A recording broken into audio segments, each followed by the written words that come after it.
하나님 말씀 보겠습니다. 하나님 말씀은 히브리서 9장, 하나님 말씀은 히브리서 9장 26절에서 27절 말씀 보도록 하겠습니다.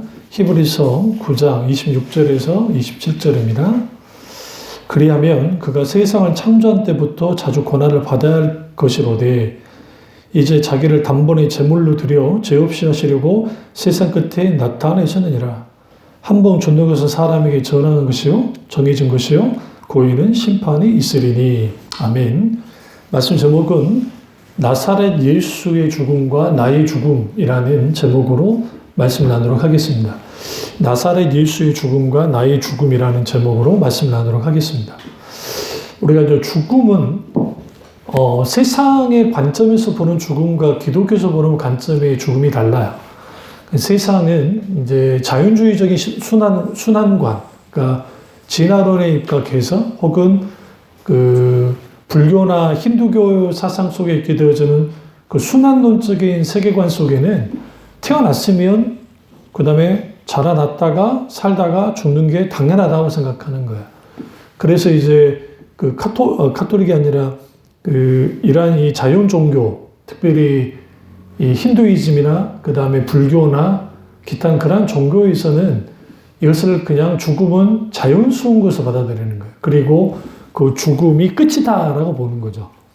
근데 이제 거기에 이제 불교에서는 이제 윤회, 이거는 불교 독특한 교리가 아니고 힌두교 분파 중에 하나가 그걸 갖고 있는데 부처가 그걸 가져다가 이제 윤회설, 또 환생한다. 그러면서 순환론적으로 계속 그렇게 도는 것이고, 그리고 그 고리를, 임금의 고리를 끊으려면 해탈해야 돼요. 그러니까 깨달아야 돼. 내가 뭔가 해탈해서 이제는 깨닫는 자가 되어주면 열반해야 되는 거죠. 그러니까 그들의 거기에 깨닫는 자로서 서게 되면 그 사람이 부처가 되는 거예요. 그러니까 그 불교 신자들은 다 자기들이 부처가 되기 위해서 부처님을 믿는 거예요. 그리고 거기에 그 부처가 된다는 것은 결국 모든 것은 무로 돌아가고, 결국 죽음이든 다시 태어나서 태어났다가 살아나는 것이든 이 모든 것들은 결국은 내가 아무것도 아닌 게 되어지는 그런 의미로서의 불교 신학. 그래서 이제 명복을 빌고 막 여러 가지 이제 일을 하지요. 그러나 기독교에서 바라보는 죽음은 저는 달라요. 왜 그러냐면 하나님의 아담과 하와를 창조했을 때에 우리가 명심해야 될 것은 뭐냐면 하나님이 영원한 존재로 창조한 게 아니에요. 그러니까 교회 안에서도 기독교 안에서도 아담과 하와는 영원히 사는 존재로 창조됐는데 선악과를 따먹어가지고 그대로 저주를 받아 죽게 됐다라고 가르치는 분들이 있는데, 만약에 그랬다고 한다면 하나님은 잘못된 거예요. 왜? 하나님이 영원토록 살도록 창조했는데 근데 어떻게 죽이냐는 말이야. 죄졌다고. 왜? 영원한 존재로 창조했으면. 그건 뭐냐면 죽지 않을 수 있는 존재로 창조하신 거예요. 그러니까 아담과 하와가 죄를 짓기 전에 죽지 않을 수 있는 존재로 창조됐어요. 어디 안에서? 하나님 안에 있을 때. 그러니까 하나님을 잘 믿고 하나님의 자녀로 살아갈 때, 하나님의 권세 아래에서 살아갈 때는 죽지 않을 수 있는 존재였어요. 문제는 뭐냐면 그들이 하나님처럼 되려가면서 하나님께로부터 이탈한 거죠. 떠나버린 거예요. 떠나버리니까 무슨 일이 벌어지냐? 죽음이 들어온 겁니다. 천사는 영적 존재이긴 한데 영적 존재예요. 그래서 천사들도 영원토록 존재하는가? 그 영혼은 누구로부터 주어진 것인가? 그건 하나님이야. 모든 피조물은 하나님이 영원하신 하나님, 엘올람의 하나님, 영원하신 하나님이기 때문에 그분은 영원 전에도 계셨고 영원 후에도 계시는 분이에요. 그러니까 하나님을 내가 믿는 거, 우리가 믿는 거야. 근데 그 하나님은 스스로 자존하시는 분이신데 어떤 천사이든 인간이든 그들 속에는 영혼이 없어요. 영원.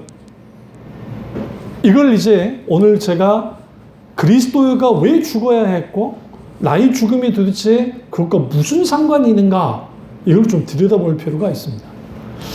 좀 어려울 수 있으니까 이제 하나씩 풀어보자는 말이에요. 인간에게는 4가지 죽음이 있는데, 첫째는 영적인 죽음이 있습니다. 영적인 죽음이라는 것, 예수 그리스도를 믿지 않는 사람들은 영적으로 죽은 상태입니다. 그러니까 예수 그리스도를 믿지 않으면 죽었다. 그런데 여기서 중요한 게, 그들이 영적으로 죽었기 때문에 사도 바울이 육에 속한 자다라는 표현을 써요. Flesh man. 육신에 속한 자다라는 표현을 쓰면서 그들이 영적으로 죽은 상태인 것을 분명히 말하거든요. 그래서 이 세상에 예수 그리스도를 믿고 중상하지 못한 모든 사람들이 영적으로 죽어 있어요. 이걸 다른 표현을 하면 영적으로 망해 있단 말이에요. 두 번째는 점진적으로 죽어요. 모든 인간은. 그것은 앞에는 저도 그렇고 여러분도 그렇고 태어나자마자 모든 사람이 죽음을 향해 달려가요. 이게 불교적인 세계관, 힌두교적 세계관, 진화론적인 세계관, 기독교적인 세계관에서 여기 초점이 뭐가 달라지냐면, 그 무신론적이든 진화론이든 어떤 것이든 모든 존재는 죽음을 향해 달려가요. 그리고 그들이 이렇게 말해요. 끝. 그러니까 죽음이 끝이야. 여러분, 망자란 말 들어봤죠? 망자. 한자로 망자가 뭐예요? 망할 망자를 써요. 사람 자자. 망한 사람. 기독교에서 그거 쓰면 안 돼요. 그럼 왜 망자예요? 우리 미망인이라는 표현 하죠. 이제 그 남편이 돌아가시고 분이 계시면 미망인께서. 미망이란 말은, 미는 뭐냐면 아직 망하지 않았다는 거야. 그러니까 당신도 망할 거야. 맞아요. 예수 안에서 죽지 않으면 모든 사람은 망해요. 그건 사실이에요. 그러나 그리스도인에게는 속하지 않아요. 절대로 관계없어요. 그런 의미에서 모든 사람은 죽는다. 그래서 점진적으로 죽는다. 그런데 그것은 순서가 없다. 그래서 이태원 참사할 때에 20대 또 10대 아이들이 거기서 죽기도 하고, 세월의 참사도 마찬가지고, 또 예전에 시린덴 넘어갈 때 유치원 아이들이 그때 정말 말도 안 되는 희생을 당한 것처럼 그러한 죽음을 당하기도 한다.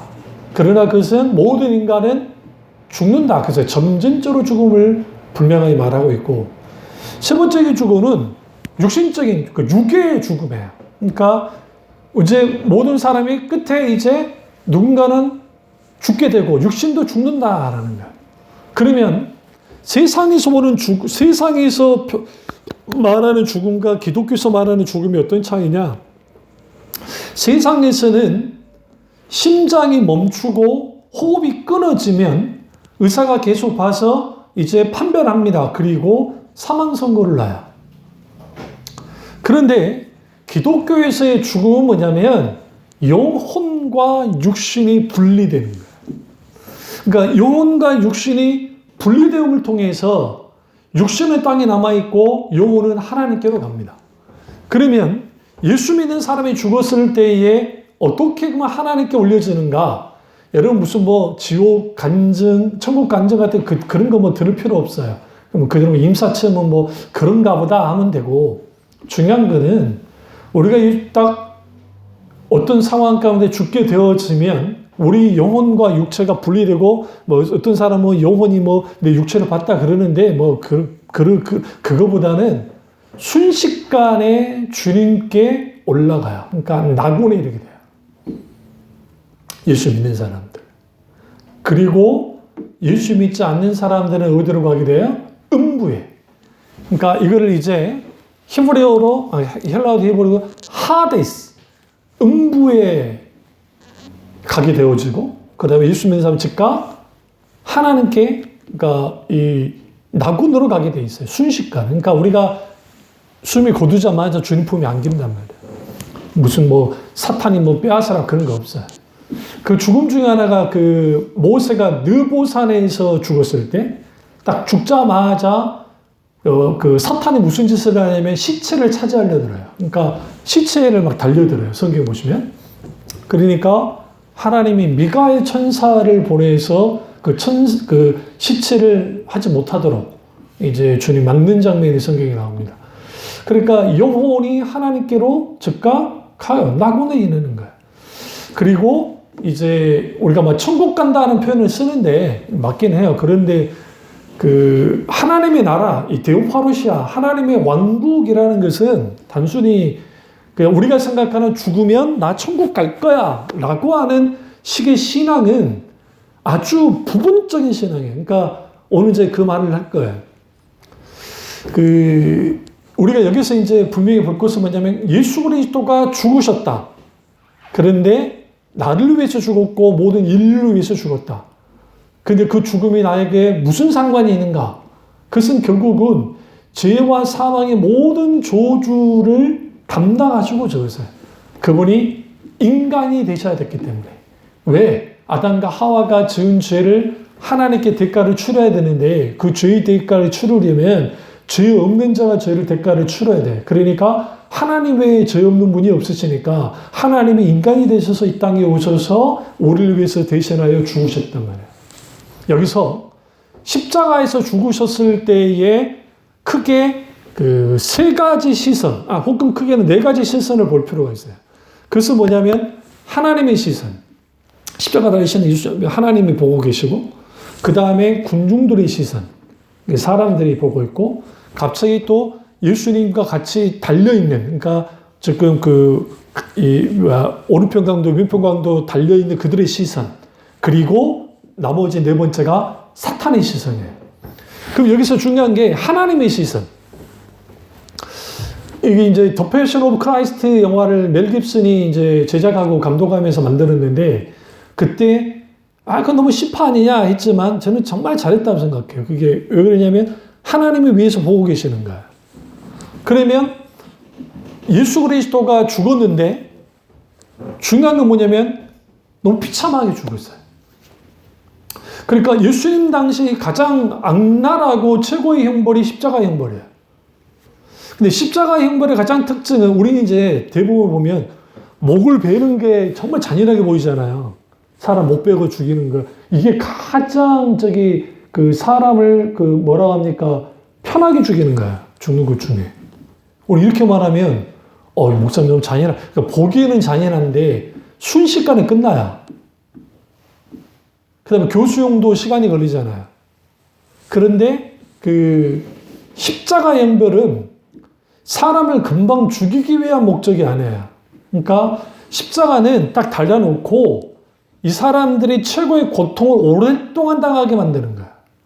목적이. 그래서 1세기 문서들을 보시면 어떤 사람은 3일까지 버틴 사람도 있고 어떤 사람은 뭐 하루 예수님은 딱 6시간 버티시고 돌아가셨거든요. 오른편 강도와 왼편 강도는 안 죽으니까 다리를 꺾어서 죽였거든요. 그게 왜냐면 원래 안 죽여야 되는데 6월절, 그 다음에 안식일에 가까이 오니까 로마 군인들도 이게 부담스러우니까 두 강도로 죽인 게 안 그랬어요. 두 강도 그대로 내버려 놔뒀을 거예요. 그런데 우리가 여기서 이제 이 네 개의 시선 중에 하나님의 시선은 하나님이 같이 가드의 죽음에 대하여 아파하시는 거예요. 그리고 고통을 참고 있어요. 죽음의 고통. 삼일체 하나님 중에 성부 하나님이. 그러면 성령 하나님은 뭐하고 계셨는가? 거기에 계셨어요, 같이.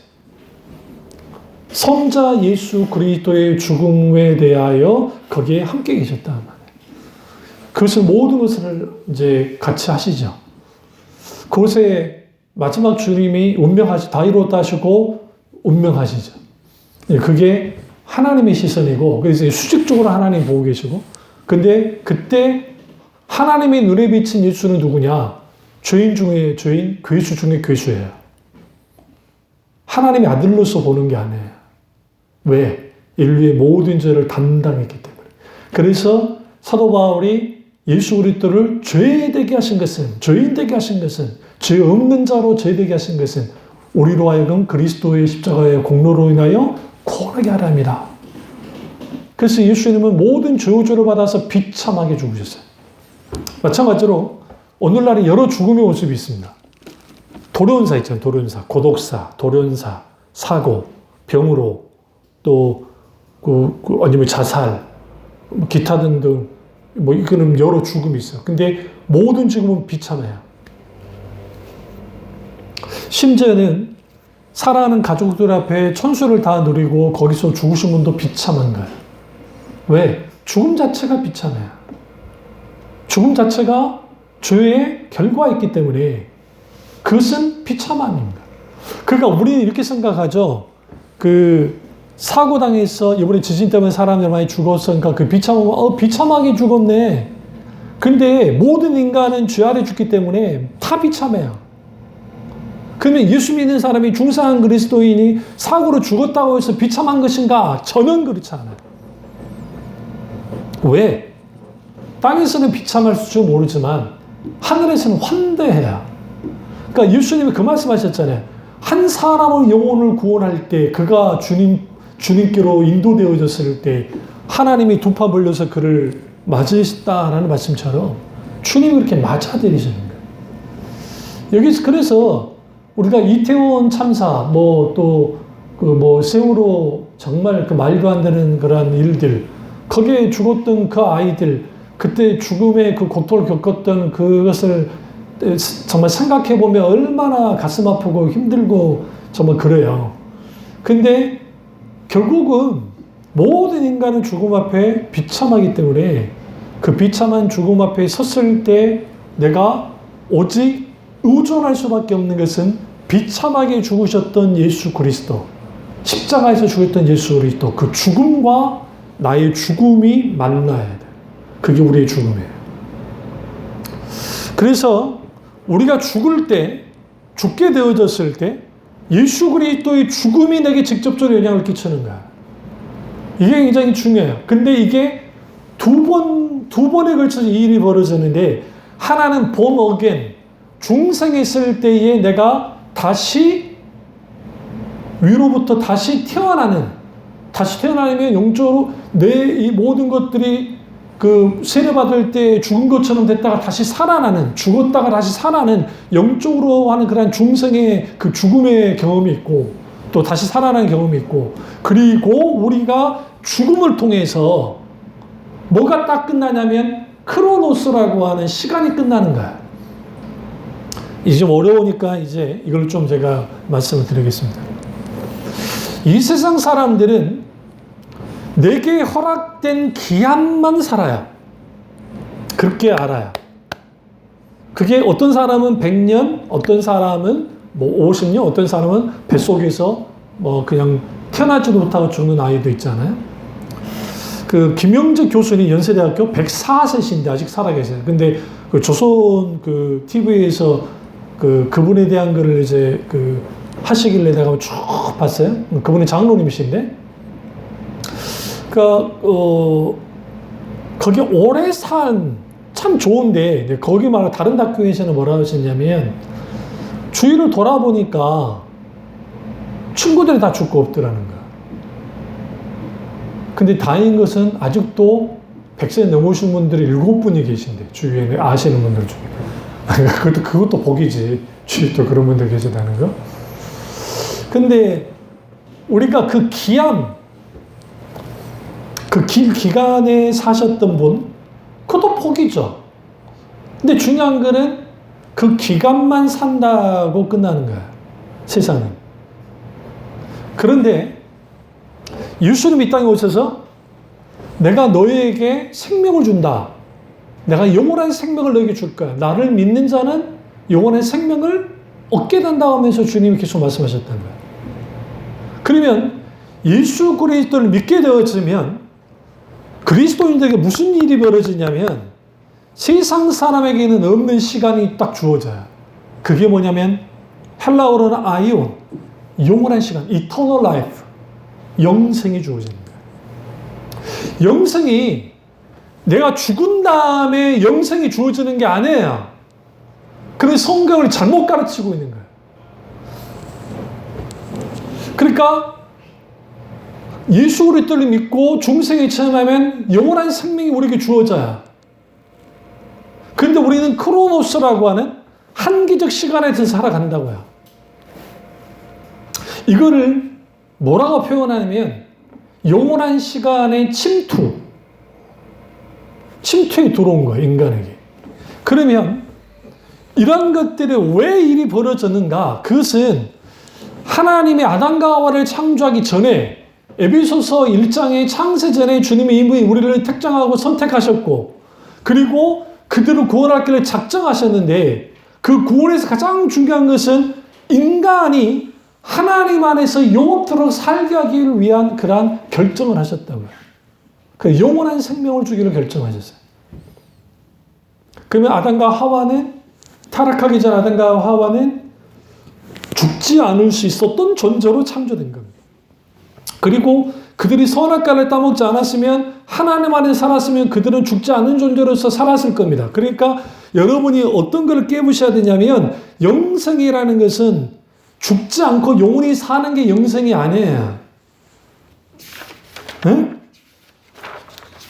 그러니까 단순히 우리가 그렇게 생각해버리면, 그러니까 내가 죽지 않는 것이 영생이 아니라, 성경에서는 뭐라고 하냐면, 이 하나님이 나는 부활이요 생명이니 나는 믿는 자는 죽어도 살겠고 무릇 살아서 나를 믿는 자는 영원히 죽지 아니하리니, 이것을 내가 믿느냐. 여기서 영원히 죽지 아니하리니 할 때에 이 죽지 않는다는 게 그러면 누구로부터 왔는 것인가? 하나님의 생명. 그러니까 하나님의 생명이 우리에게 은혜로서 주어질 때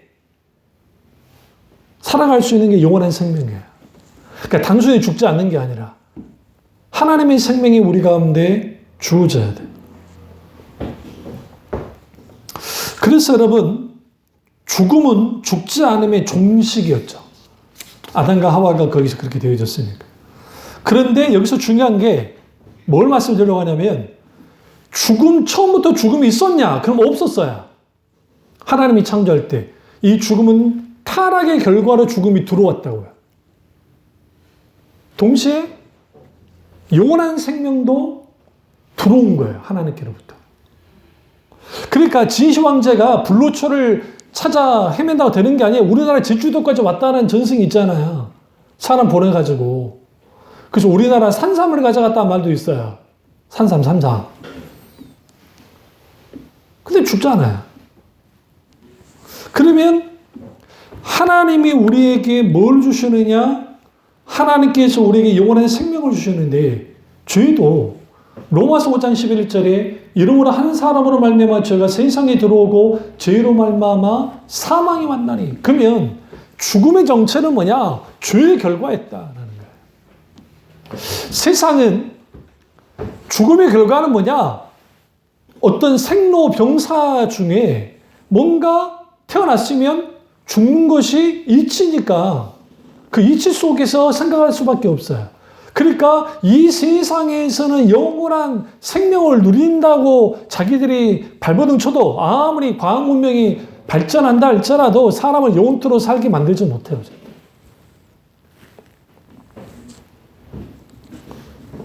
그럼 영생은 뭐냐?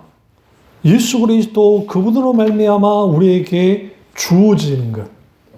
그것이 영생이에요. 근데 이게 어떻게 들어왔느냐? 우리의 시간 속에 침투에 들어온다는 거예요. 그게 우리가 24시간 365일 살고 있는 내 시간 속에 하나님의 영원한 시간이 들어왔고 우리 안에 영생이 주어진 거예요. 영원한 생명을 누릴 수 있는 것. 이걸 시간이라는 관점으로 봤을 때. 이걸 쓴 게 제가 그 시간의 흐름과 비밀. 그게 제가 썼던 글이 그거예요. 제가 21살에 썼던 그 글. 책으로 내진 않았지만, 깊이 묵상하다가 이제 그거를 썼죠.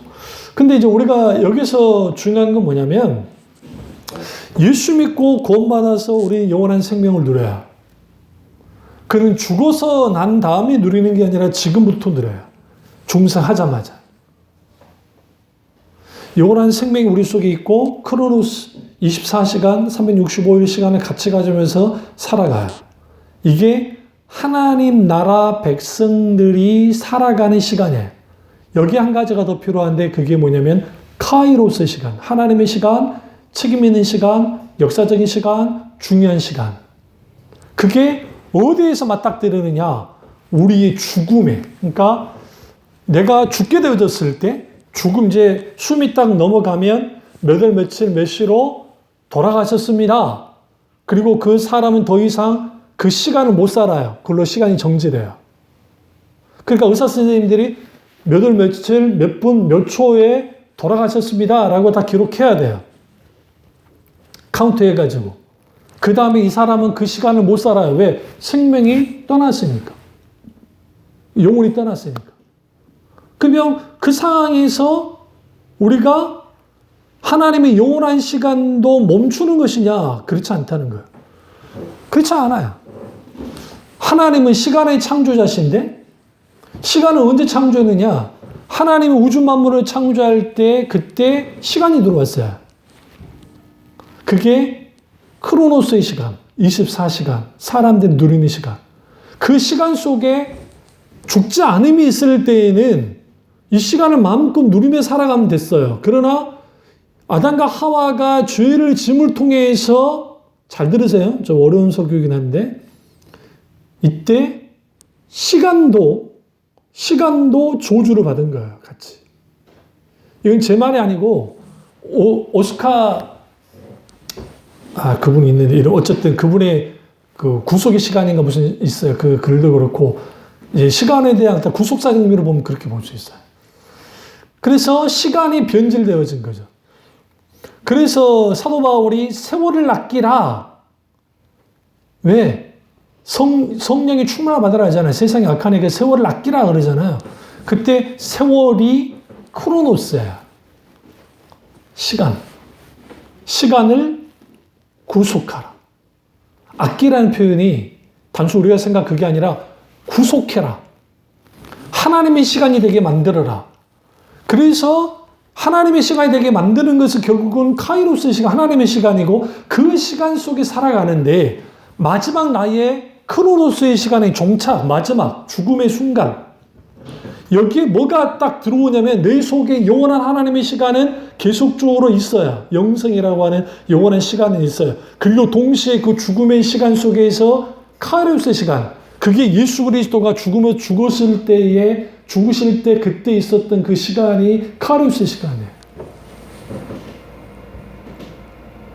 그러면 신자가 죽을 때에 하나님은 뭐하고 계시는가?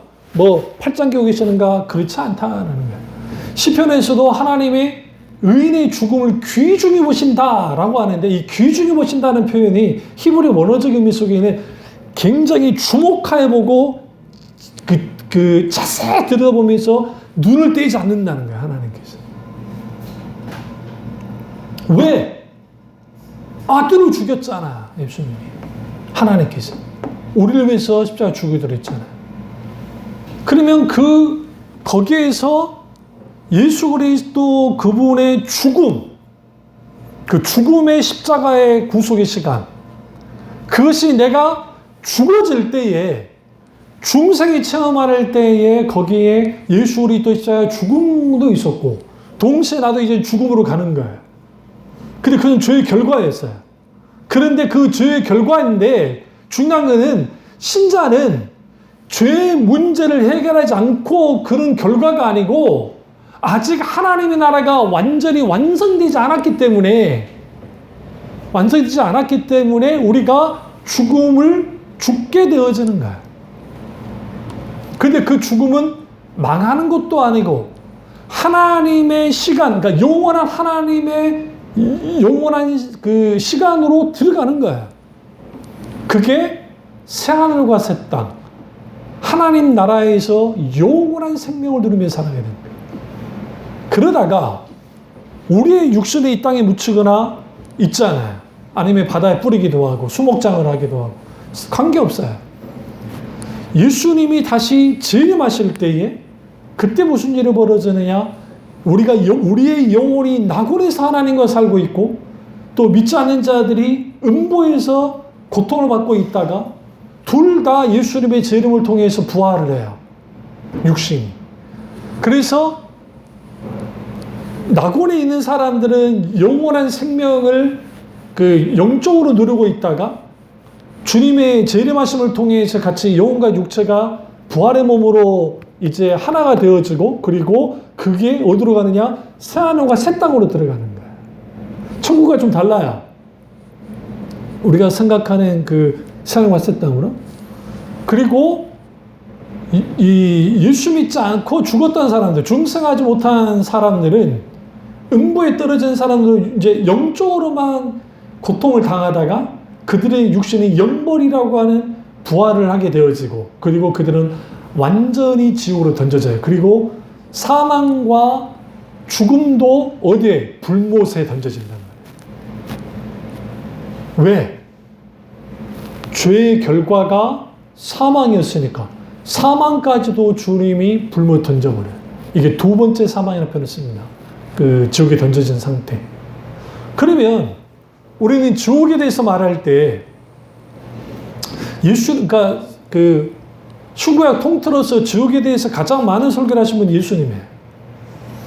근데 그걸 문자적으로 보면서 거기에 구더기도 죽지 않고 막 너무 불이 막 뜨겁고, 그러니까 우리 이렇게 생각해. 지옥은 막 우리 영상 안 하는 거지. 막 불이 막 있고 막 그런 곳.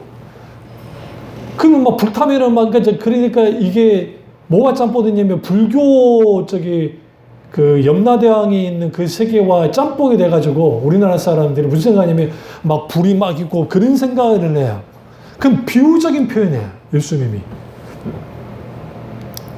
그런 게 없다는 게 아니라 지옥은 영원히 형벌을 받는 곳이에요. 천국은 영원히 생명을 누리는 곳이고, 그런데 그게 영원토록 계속해서 거기에서 고통을 당하기 때문에 그 극한의 고통에 대한 표현이 예수님이 불로, 그 뜨거운 불길, 구더기도 죽지 않을 만큼 그렇게 그 고통받는 그러한 곳이라고 하는 것을 하는 거예요. 왜? 지옥은 우리의 차원을 뛰어넘어요. 그래서 단테가 왜 천재라고 하냐면, 여러분 단테 신곡을 안 봤으면은 이제 단테가 그 지옥도를 그려놨거든요. 쭉 밑으로 내려가게 하고 쭉 내려가게 있어요. 이제 그런 모습은 상상으로 만들어낸 거고, 이 단테의 영향을 받은 게 밀턴의 신라강과 복락원 중에, 밀턴도 똑같이 지옥에 대한 표현을 이제 이 사람은 이제 개신교고, 이제 단테는 카톨릭 신자니까 그렇게 하면서 뭐 요록도 만들어 놓고 막 그래요. 그러니까 우리랑 다 좀 다르긴 한데, 근데 지옥에 무슨 단계가 있고 거기에 사탄이 막 그거 아니에요. 사탄도 거기 다 형별의 대상이에요. 그리고 하나님께서 사탄 말고 사탄만큼 위험한 존재는 풀어놓지 않으셨어요. 성경 보시면. 그러니까 계시록에 보면 그도 같이, 그 존재도 같이 던져져요. 그래서 영원토록. 그러면 지옥은 누구를 해서 만든 것인가? 인간을 형벌하기 위해서 만든 것은 아니고 타락한 천사들이 형벌하기 위해서 만든 곳이었어요. 그곳이 지옥이다라는 거예요. 그럼 여기서 우리가 지금 우리는 영원한 시간을 산다. 이게 굉장히 중요한 거예요. 그래서 너에게 생명이 있고 영생이 있고 영원한 생명을 누리고 있는 사람들이 죽음 앞에 딱 섰을 때, 그때 사도 바울의 이 반응, 굉장히 중요한 반응이 이제 우리 가운데 이제 있을 수 있게 되어지는 거예요. 그걸 한번 보도록 하겠습니다. 우리 고린도 전서 15장 가보시죠. 고린도 전서 15장. 이게 이제 부활장이라고 하는데, 예수님이 부활에 대한 말씀을 쭉 해요. 그러다가 55절을 딱 가보시면, 그 이제 주님의 재림에 대한 말씀이 이제 부활에 관련된 52절부터 쭉 나와요. 그러다가 이 55절을 딱 보시면, 사망아 너의 승리가 어디 있느냐? 사망아 내 쏘는 것이 어디 있느냐? 사망이 쏘는 것은 죄요, 죄의 권능은 율법이라. 우리 주 예수 그리스도를 말미암아 우리에게 승리를 주시는 하나님께 감사하노니라고 이렇게 고백을 해요. 그러면서 죽음에 대하여 뭐라고 있어요, 지금요? 조롱하고 있어요. 누가 조롱을 해요? 사도 바울이 조롱을 한다고요. 그 이유가 뭐예요? 그 이유는 51절, 52절. 보라, 내가 너희에게 비밀을 말하노니 우리가 다 잠잘 것이 아니오 마지막 나팔의 순식간에 호른이 다 변화하리니 되리니 나팔 소리 나면 죽은 자들이 썩지 아니한 것으로 다시 살아나고 우리도 말이라 변화되리라. 54절 이 썩을 것이 썩지 아니함을 입고 이 죽을 것 죽지 아니함을 입을 때에는 사망을 삼키고 이기리라고 기록된 말씀이 이루어지리라. 사망을 뭐가 삼켜요? 부활이 삼키는 거예요. 하나님의 생명이. 영원한 하나님의 생명이 그 부활의 놀라운 역사, 그 은혜가 사망을 삼켜버리는 다시는 죽음이 없는 일이 벌어지죠. 계시록 가보겠습니다. 계시록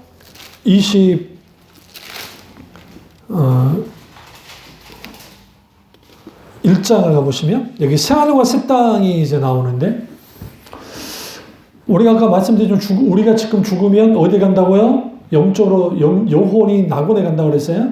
이거는 이제 주님이 재림하시고 우리가 부활의 몸을 얻고 난 다음에 그 다음의 상황이에요. 4절 보세요.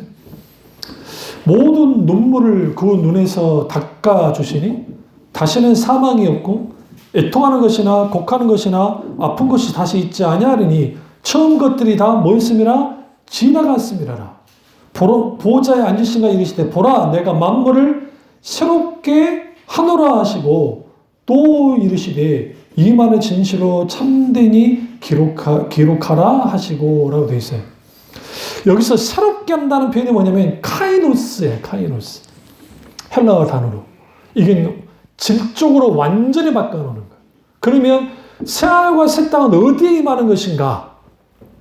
이게 이제 루터교 쪽과 우리 개혁교육 쪽이 좀 달라요. 보는 게. 그러니까 어떤 그 교파 속에는 완전히 이 지구부터 시작해서 우주를 다 하나님이 베드로 가보시죠. 여러분 또 안 찾아놓으면 뭔 말인지 모르니까. 베드로 후서를 가보세요. 3장. 베드로 후서 3장. 10절을 보세요. 10절을 쭉 보시면 그러나 주의 날이 도둑같이 오리니 그날에는 하늘이 큰 소리를 떠나가고 물질이 뜨거운 불에 풀어지고 땅과 그 중에 있는 모든 일이 드러나리로다. 이 모든 것들이 이렇게 풀어지니 너희가 어떻게 사람이 되어야 마땅하냐? 거룩한 행실과 경건함으로 하나님의 날이 임하기를 바라보고 간절히 사모하라. 그 날에 하늘이 불타 풀어지고 물질이 뜨거운 불에 녹아지려니와 우리는 그 약속대로 의가 있는 곳인 새하늘과 새 땅을 바라보도다. 이 말씀 때문에 이제 이 대부분이 이제 대부분은 아니고 하나님의 천년왕국이 오고 그 다음에 이 새하늘과 새 땅이 오기 전에 이 지구부터 시작해서 우주 만물이 다 불타버리고 다시 새 하늘과 새 땅이 만들어진다는 주장이 있고 하나가. 근데 우리 개혁교회에서는 그렇게 보지 않아요. 왜 그러냐면 아까쯤에 우리가 새롭게 하노라 할 때 이 카이노스라고 하는 헬라의 단어 자체가 사실 질적으로 바뀐다라는 의미를 갖고 있어요. 그래서 우리 좀 이해가 안 되는 게 있잖아요. 뭐냐면 하나님이 지구상의 사람을 창조했는데 왜 이렇게 큰 우주를 만들었을까? 그러니까 하나님이 창조했었는데 좀 이상하잖아요. 그 이유가 뭐냐면 아담과 하와를 통해 생육하고 변성시키고 죽음을 보지 않게 하잖아요. 그러니까 하나님께서 죽음만 그들에게 준 게 아니라 우주의 모든 것을 인간에 다 줬단 말이에요. 그래서 하나님의 새하늘과 새 땅이 어디로부터 들어올 것이다. 이전에 지금 있는 우주와 지구가 완전히 새하늘과 새 땅으로 바뀌어지는 것으로 보는 거예요. 저는 후자로 봅니다. 왜냐하면 개혁교회, 개혁신앙이 그렇게 보고 저도 그렇게 봐요. 그래서 우리가 죽으면 천국 간다는 표현이 왜 이게 이제 좀 우리 그렇게 말해도 되는데 그러니까 우리는 그러니까 천국 가면 무조건 내세만 떠오르잖아요. 그러니까 내세. 근데 사실은 우리의 마지막 종착지는 새하늘과 새 땅이에요. 새하늘과 새 땅. 그러니까 예수 믿지 않는 사람도 저기 좋은 곳에 가셨겠네요. 내세에 가셨겠네요. 그렇게 주장하잖아요. 근데 기독신앙은 그렇지 않아요. 기독신앙은 궁극적으로 그 하늘과 새 땅으로 가는데 그러면 사도 바울이 보고 온 삼층천은 무엇인가? 이게 중요한 거예요. 그러니까 사도 바울이 말하고 있는 삼층천, 그가 하나님의 나라를 보고 왔거든요. 이걸 여기서 이제 우주관을, 히브리 사람들의 우주관을 좀 들여다봐야 되는데, 세 가지로 이해했어요. 이게 이제 메소포타미아 지역에 있는, 고대 근동에 있는 사람들, 그리스 지역에 있는 사람들, 중국과 인도에 있는 사람들, 그 문명마다 또 페루도 그렇고 우주를 보는 그들의 그 시각이 있어요. 그런데 히브리 사람들은 독특하게도 어떤 것을 가지고 있었냐면, 천국은 삼층천이라는 표현을 했죠. 세 개의 하늘에 있다라고 생각했어요. 그러면 첫 번째는 뭐냐면 스카이, 우리가 눈에 보이는 하늘, 구름이 떠다니는 게 첫 번째 하늘. 두 번째 하늘은 스페이스, 우주 공간. 그리고 세 번째가 헤븐, 천국이 거기 있다고 생각했다. 그러니까 사도 바울이 내가 몸 안에 있었는지 몸 밖에 있었는지는 모르겠는데 하여간 내가 거기 갔다. 그리고 계시록에서 사도 요한이 내가 그 하나님의 강한 그 성령의 강한 임재 속에서 그가 이제 하나님 나라에 가서 이게 계시를 받잖아요. 그것처럼 이 삼층천이라는 표현, 그래서 천국은 어디에 존재하는 것인가? 어떤 사람 펄시 콜레라고 하는 그 이초석이나 이단들이 천국 사전을 찍어 넣었잖아요. 가짜 장난질을 했을 때 사람들이 거기에 휴고 소득 나고 할 때 사람들이 막 했잖아요. 천국은 적어도 우주 안에는 없어요. 적어도.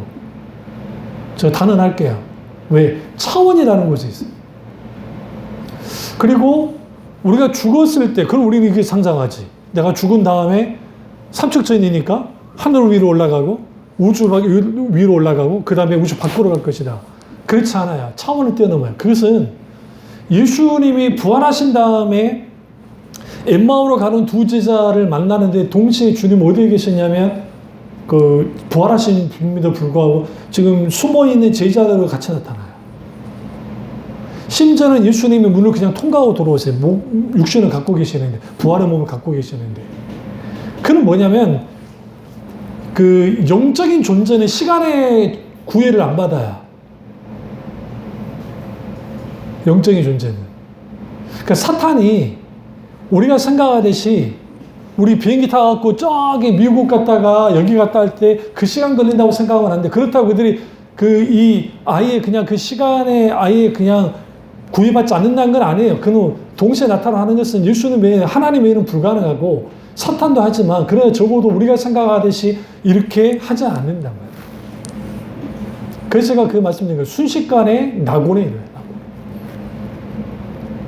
그럼 아까 그 시선 중에 하나님의 시선, 그 유대 종교 지도자들 예수님을 저주받은 줄 알았어요. 시선, 그들은 죽이지 못해 안달하면서 죽이는 시선이 있었고, 또 죽는 걸 안타까워하는 예수님의 어머니 마리아와 그들의 시선이 있었고, 그리고 또 중요한 게 이제 그 같이 달린 사람들의 시선, 이게 우리의 시선이에요.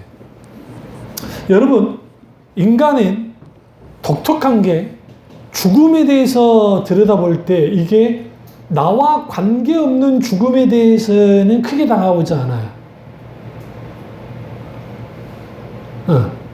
그러니까 가족의 죽음, 그건 크게 다가오는데, 친구, 그건 다가오는데, 그러나 좀 다른 죽음, 그러니까 우리가 시리아에 지금 터키에, 튀르키예에 지진이나 사람이 죽는데 조금 가슴 아파할 수는 있지만 그거는 대성통곡하지는 않거든요.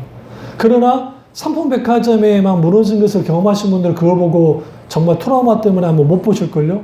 다시 그게 떠올라서 너무 슬퍼하죠. 그러면 그 죽음이 나의 죽음도 분명하게 포함된다는 거예요. 그러면 재밌는 게 있어요. 같이 달렸어요? 같이 처형당하고 있어요? 근데 초기에 이 강도의 반응이 참 웃겼어요. 뭐가 웃겼냐면, 야, 네가 메시아라며. 그러면 네가 기적을 일으켜가지고 십자가 다 내려오게 해봐, 어디까지. 다시 말하면 살려달라는 거죠. 같이 살자는 거지. 네가 기적 일으켜가지고. 그때까지는 그들도 체념은 했겠지만 예수가 메시아라고 하니까, 근데 그가 같이 달려있으니까 네가 좀 어떻게 해봐. 이 죽음 좀 피하고 싶어. 근데 예수님은 죽음 피할 마음이 없거든. 왜? 인류를 구원해야 되니까. 근데 예수님이 너무 힘없게 그러고 있죠. 그러니까 오르페 강도가 예수님이 죽는 과정을 들여다봐요. 그러니까 왜 죽음이 우리에게 두렵게 하냐면 죽는 과정이 힘들고 어렵고 두렵고 고통스럽게 된 거는 거예요. 저나 여러분이나 죽는 과정은 다 두려워요. 그런데 우리는 근원적인 두려움을 갖진 않아요. 내가 죽으면 지옥 갈 거야. 세상 사람들은 죽으면 끝이야. 그럼 뭐 두려워. 그렇게 생각도 해요. 왜? 죽으면 끝이니까. 그들의 지들 생각이지. 내가 하나님 나라에 들어가게 되어지기 때문에 영원한 생명을 누리기 때문에 하나님 그분을 만나는 시간이기도 하기 때문에 그건 또 다른 차원의 하나님의 은혜이기도 해요. 그 죽음은 하나의 통로, 과정이다. 그런데 중요한 거는 그 과정 속에는 죽음의 그 고통이에요. 근데 그 고통을 누가 당했다? 하나님이 죽으심으로 당했다. 예수 그리스도 그분이. 근데 그걸 보고 있던 오르펜 강도가 예수님께 주시해 봅니다. 그리고 그가 말하죠. 당신의 나라가, 참 말이 갑자기 언어가 달라져요. 당신의 나라가 이 땅에 말 때 나를 뭐 해주소서? 불쌍히 여겨주십시오. 불쌍히 여겨주십시오. 예수님이 뭐라고 그래요? 네가 나와 낙원에 이르리라. 멜표 강도는요, 성경에 이렇게 말해요. 그가 예수를 저주하고 계속 저주하고 하니까 오르페 강도가 탁 대놓고 쏘는 거예요. 너와 나는 죽을 죄를 졌기 때문에 죽는 거지만 우리 앞에 있는 저 나사렛 예수, 그럼 그렇지 않다라는 거예요. 여기에서 십자가상에 달린 사람들, 같이 죽음을 이제 예수는 같이 죽잖아요. 죽는 사람들 속에서 어떤 일이 벌어졌는가? 한 사람은 낙원에 이르고 한 사람은 결국 지옥으로 가더라는 거예요. 이게 오늘날 우리에게 똑같이 일어나요. 오늘 이 시간에. 그래서 우리는 반드시 왜 예수 믿고 구원받아야 되는가? 이 부분이 분명하게 우리 가운데 있는데, 그럼 이렇게 생각하죠. 그 기독교니까, 종교니까 그렇게 생각할 수 있죠. 저는 종교로서 말하는 게 아니에요. 하나님 그분이 살아계시기 때문에 살아서 역사하신 하나님이 우리를 위해 십자가에 죽으셨고, 그래서 제가 늘 말씀드리지만 천국은 완전한 의인이 가는 곳인데, 의인이 가신 것인데 결국은 죄 안 짓는 사람이 천국 가는 게 아니라, 죄를 덜 짓는 사람이 천국 가는 게 아니라 예수 그리스도의 십자가의 피공로로 죄 사함을 받은 사람이 가는 거예요. 그러니까 세상 사람들이 내가 죄를 덜 짓는데 어떻게 지옥 가겠냐라고 생각하는 거예요. 하나님을 믿지 않는 사람, 그러니까 하나님 앞에는 누구도 뭐예요? 의인이 없어요. 그럼 하나님의 은혜가 아니면 의롭게 되지 못해요. 하나님 은혜로 주시죠. 그래서 우리가 우리의 죄를 회개함으로 죄 용서를 받고 죄 없이 함을 우리가 여김받게 될 때, 그 하나님의 은혜 가운데 우리가 구원을 받게 되는 것이고 천국 가게 되어져요. 그리고 하나님의 심판대에 섰을 때에 하나님이 전부 딱 꺼내가지고, 그런 사람도 있더만. 네 몇월 며칠 뭐 잘못했네? 뭐 이때, 네, 주님 이거 덮어요. 뭐 그러지도 않으시지만, 전지전능하신 분이 그게 필요하겠어요? 딱 누가 변호하느냐? 예수, 어린 양이신 예수 그리스도가 딱 나오세요. 아버지, 저 제 사람입니다. 패스오버. 넘어가. 왜? 예수 그리스도의 인 맞는다 할 때 인침을 받는 사람들, 그의 어린 양의 인을 받는 사람, 예수 그리스도 인침을 받는 것. 그러니까 우리가 하나님 앞에 섰을 때 모든 한 번 죽으면, 아까 우리가 본문의 말씀처럼 사람은 죽고 결국은 죽은 다음에 심판이 있는데, 이 심판의 성격이 전혀 달라요. 그러니까 그 우리는 그 예수 믿는 사람은 딱 하나님이 딱 했을 때 그 심판은 우리를 벌 주기 위한 심판이 아니라, 심판이 아니라, 너 너 심판 받아야 할 존재인데 예수로 말미암아 너는 영원한 생명을 누리는 존재야. 인정하고 가시는 거야. 그래. 일종의 우리가 사면을 할 때에 사면 그 사람이 분명히 죄가 있는데 이제 완전히 죄 용서 사면 쳐주잖아요. 하나님이 완전한 사면하는 것이 이때 심판 때 우리가 섰을 때 완전한 사면이 되는 거예요. 하나님 심판 때 앞에서. 근데 누구를 통해서? 예수 그리스도로 말미암아. 그런데 믿지 않는 사람들은 바로 앞에 심판 때에 서요. 그리고 그들을 어떻게 음부로 던진다. 그러면 내가 지옥 갈 만큼의 그러한 죄를 짓지 않았는데 나 같은 사람 어떻게 지옥 갈 수 있겠는가? 그래서 나온 게 종교예요. 모든 종교는 카톨릭도 마찬가지고 그렇다 막 살라는 말이 아니에요. 막 살라는 말이 아니니까. 그 속에 내가 많이 했으니까. 모든 종교는 내가 구원받을 만한 뭔가를 보여야 신이 구원할 거라고 생각해요. 그게 인간의 본성이 딱 맞아요. 왜냐하면 인간은 공짜로 얻는 것을 굉장히 싫어해요. 그러니까 양조물도 공짜면 먹긴 하지만 희한하게도 구원에 있어서는 싫어해요. 예수로 말미암아 구원받는 게 웃기다고 생각해요. 그게 유대교인들이든 이슬람 교도들이든 뭐 천주교인들이든 일반 세상 모든 종교가 다 그래요. 천주교 중에서도 이신층의 신앙을 확고하게 서는 사람들 그렇지 않겠지만 자기들이 뭔가 종교적으로 구원받을 만한 것을 보여야 하나님이 할 거라는 생각을 해요. 그게 필요 없다는 게 아니에요. 구원은 이게 의롭다 여김받는 칭의 이게 justification, 소화, sanctification, glorification, 영화라고 하는 이 구원의 단계, 과거, 현재, 미래의 단계가 가는데 이 모든 건 하나님 은혜 가운데 되어져요. 그런데 이 구원의 여정 속에서 구원을 최종적으로 우리가 온전히 완성되는 것은 하나님의 은혜 가운데 되어지고 우리가 끊임없이 주님과의 관계, 친밀하고도 긴밀한 관계를 가지면서 내가 하나님 앞에 회개하고 돌이키고 주님 그분과의 그 신뢰, 사랑하는 관계를 계속 가져나갈 때 그게 내 삶의 열매로서 나타나는 거야. 그러나 결국은 예수 그리스도의 구속의 공로로 구원을 받는 것이지 우리가 잘나서 구원받는 게 아니란 말이에요. 그러니까 싸구려 부흥강사들이 예수 믿고 구원받고 충성 봉사하여 상급받자라고 하면서 이제 내가 우리 당신들 구원받았으니까 이제 상급받기 위해서 신앙생활 해야 돼. 그래서 복받기 위해서 신앙생활 하는 거예요. 우리 어머니 세대들이 오늘날 세대들이 너무나 많은 교회가 그런 식으로 신앙생활 해. 그러니까 우리 나라가 좀 이제 소위 먹고 살만한 나라가 됐잖아요. 그러니까 이제는 뭐예요? 별 문제 없어. 그냥 복받기 위한 신앙생활만 해.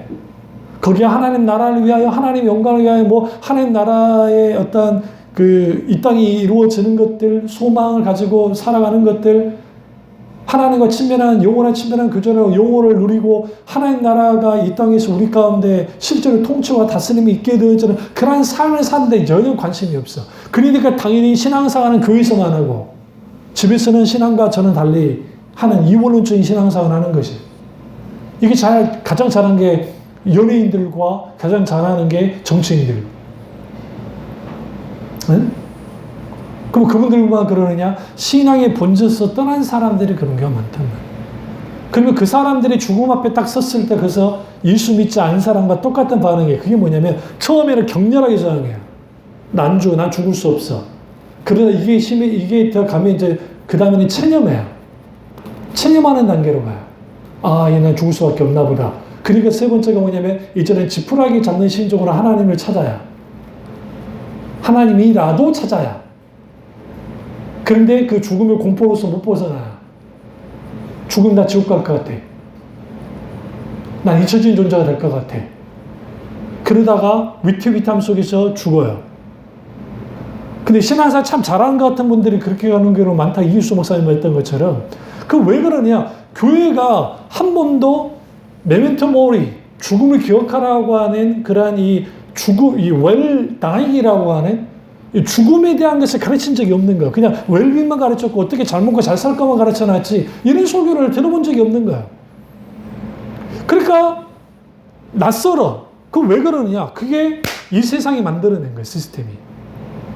이것은 무신론자들이 만들어낸 거예요. 그러니까 오늘날에 하나님이 없다 믿는 사람들이 정교하게 만들어낸 게 뭐냐면, 이게 과학 문명이 그렇고 다 만든 게 뭐냐면, 사람의 죽음을 딱 블라인드 쳐버려요.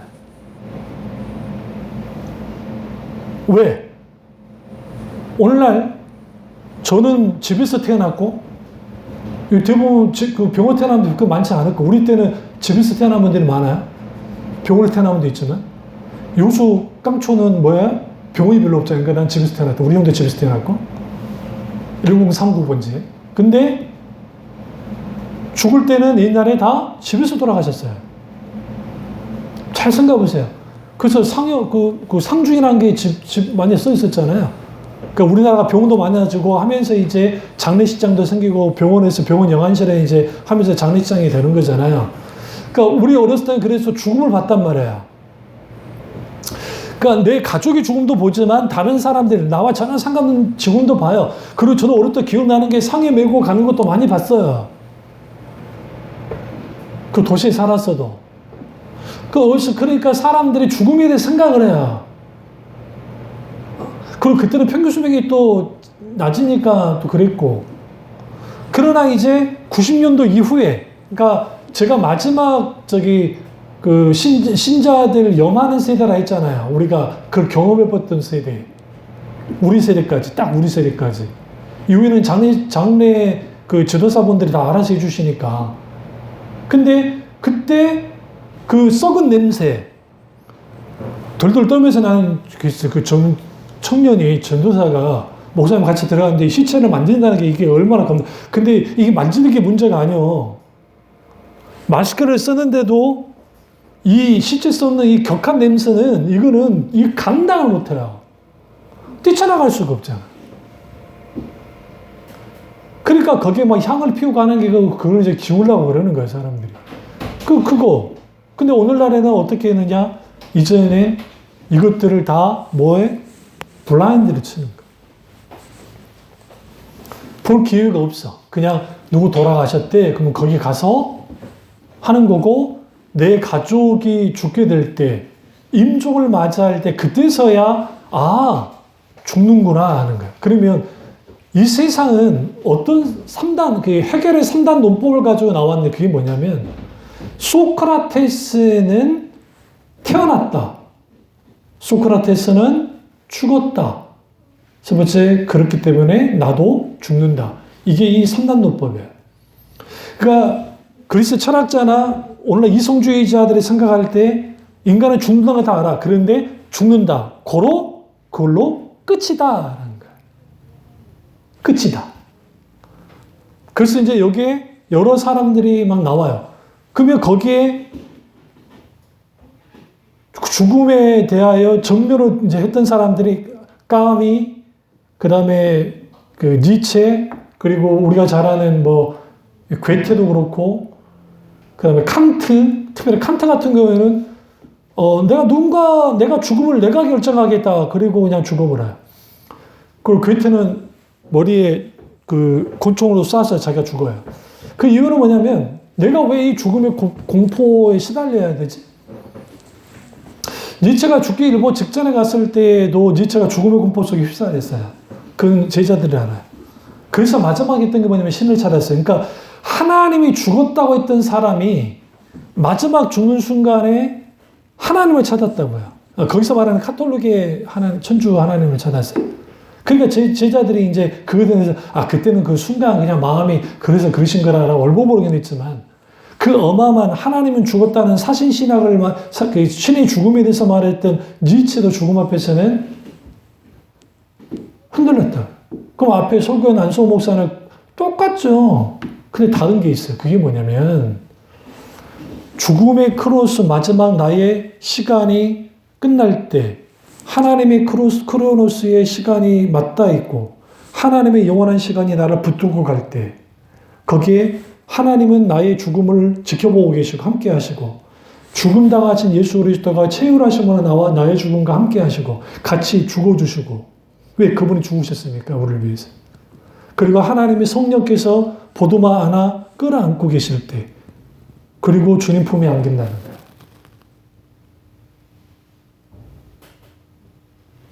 이 말씀을 끝내겠습니다. 누구도 나의 죽음을 대신해 주지 못해요. 죽음과 1대1로 맞닥뜨려야 돼요. 근데 재밌는 게 있어요. 죽음과 맞닥뜨려야 되는데 여기에 하나님이 우리에게 생명을 주셨잖아요. 하나님과 맞닥뜨리는 시간이 돼요. 그래서 성경 자세히 보세요. 다윗, 야곱의 죽음, 이 장면에서 보시면 그가 마지막 유언을 하잖아요. 하나님과 관련된 예언을 하고 그 다음에 딱 죽는단 말이에요. 그때 하나님과 1대1로 대면할 수 있는 시간이 언제다? 죽음의 시간. 그때 하나님의 긍휼을 구하고 은혜를 구하고 그리고 그 속에서 하게 되어질 때 그때 주님 품에 안기는 거예요. 이게 나사렛 예수 그리스도의 죽음과 나의 죽음이 연결되어 있다. 예수 믿는 사람들은. 그렇기 때문에 죽음의 공포와 두려움에서 살 필요가 없다. 그리고 하나님은 놀랍게도 인간들에게 뭘 줬느냐? 망각이라는 걸 주셔가지고 이 설교랑 저도 그렇지만 이 설교 다 끝나고 하면 또 전회차가 나오면은 내가 죽는다고 생각하면 살지는 않아요. 왜? 영혼을 사모하는 마음을 하나님이 주셨기 때문에 모든 인간은 영원한 삶에 대한 열망을 갖고 있어요. 그래서 그러니까 사는 거야. 그러나 이거는 중요해. 그럼에도 불구하고 그리스도의 죽음과 나의 죽음은 묵상할 필요가 있다. 그리고 그 속에서 우리가 하나님께 마지막 고백하는 자리로서 하나님 영광 받으시옵소서.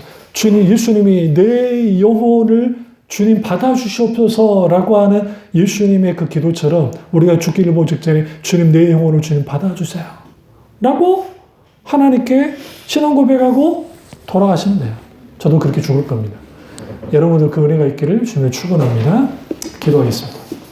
기도하실 때 오늘 이 말씀이 나의 말씀이자 우리 말씀 되게 잠깐 기도하겠습니다.